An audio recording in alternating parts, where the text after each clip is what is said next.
Hi guys! Welcome to Lots of Love. It's our camping day in Fundy. It's our first day of camping here in Fundy. And this is our tent. Nice inside. Our things and everything that we need is here. This is our bed for sleeping. It's so messy, but it's okay. As long you will enjoy the nature. Nice outside. See the ocean very far from here. You can see it. Napakaganda dito guys kapag nature lover ka. This is our table and we have our dinner.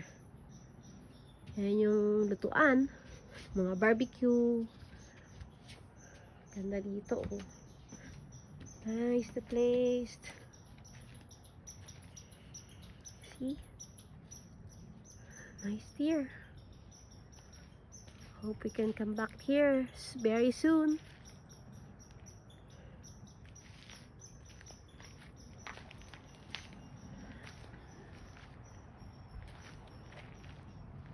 Bye guys.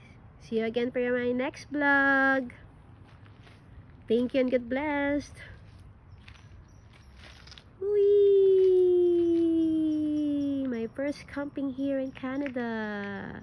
Bye bye.